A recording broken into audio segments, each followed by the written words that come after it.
So let me ask you something. What if one of the most versatile ships in Elite Dangerous costs less than 2 million credits? Not 10 million, not 20, 2.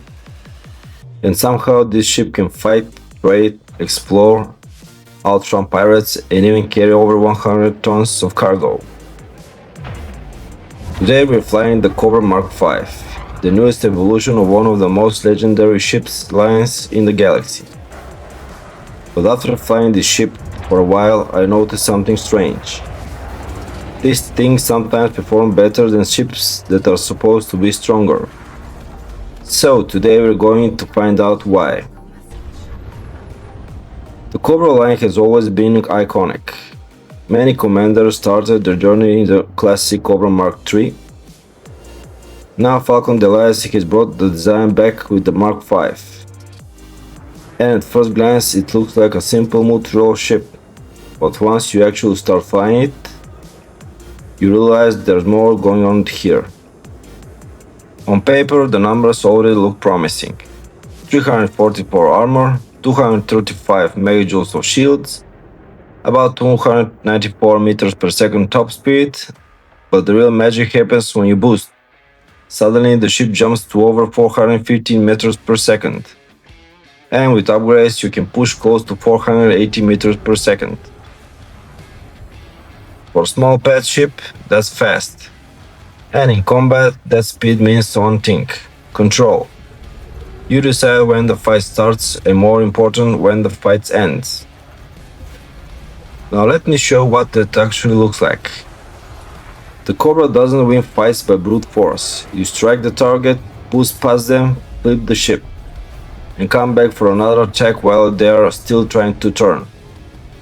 It's less like flying a tank and more like flying a knife. Fast strikes, constant repositioning. The Cobra Mark V comes with 5 hardpoints, 3 medium, 2 small, which is very respectable for a ship this cheap. For this PvE build I went with something simple and reliable. 2 medium beam lasers to shred shields, 1 medium multi-cannon and 1 small multi-cannon for sustaining hull damage, and finally a cannon for those satisfying heavy hits once the enemy armor starts collapsing. Everything is gimbaled because in PvE consistency matters more than perfect aiming. NPC ships love doing absolute gymnastics in combat. Gimbals keep the damage constant. The Cobra Mark V also comes with 4 utility mounts. For this build I equipped 1 heat sink launcher, 1 chef launcher, 1 ATM, and 1 shield booster. That setup covers almost every combat situation. Missiles incoming, ETM. Enemy gimbaled weapons shredding your shield, chef. Running hot during a long fight, heat sink. And the shield booster simply adds more survivability. If you want to try this exact setup, I've placed the full Coriolis build link in the description below. For the core internals I kept things straightforward. Almost everything is A-rated for maximum performance. The power plant, thrusters, frameshift drive and power distributor are all A-rated. The only exception are life support and sensors, which are D-rated. That saves weight and keeps the ship lighter and faster. For survivability I equipped a Bio-Wife shield generator. Bio-Wife shields recharge faster during combat, which works very well with the Cobra's hit and run style.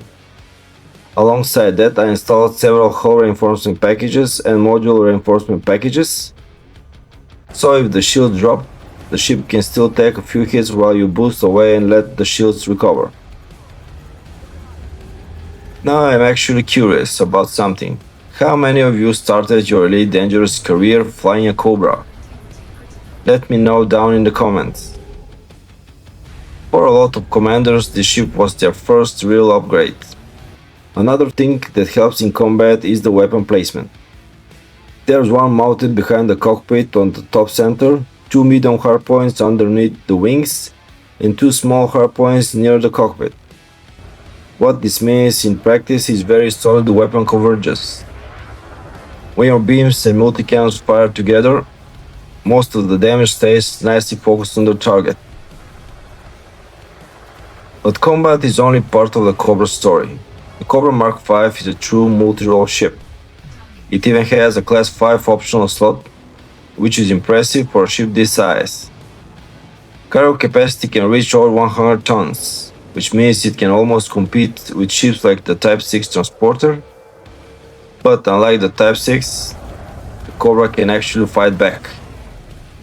And if you want to explore, jump range can exceed 34 light years with the right build.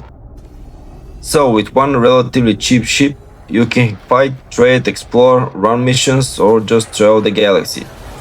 That's incredible value for a ship that costs around 2 million credits. So, is the Cobra Mk V the strongest combat ship? No. Ships like the Vulture still dominate in pure combat. But the Cobra Mk V might be one of the most flexible ships in the game. Fast, affordable, versatile, and surprisingly effective in PvE if you play it smart. But there's actually one thing about the Cobra Mk V that I haven't tested yet, and it might completely change how powerful the ship really is. Engineering.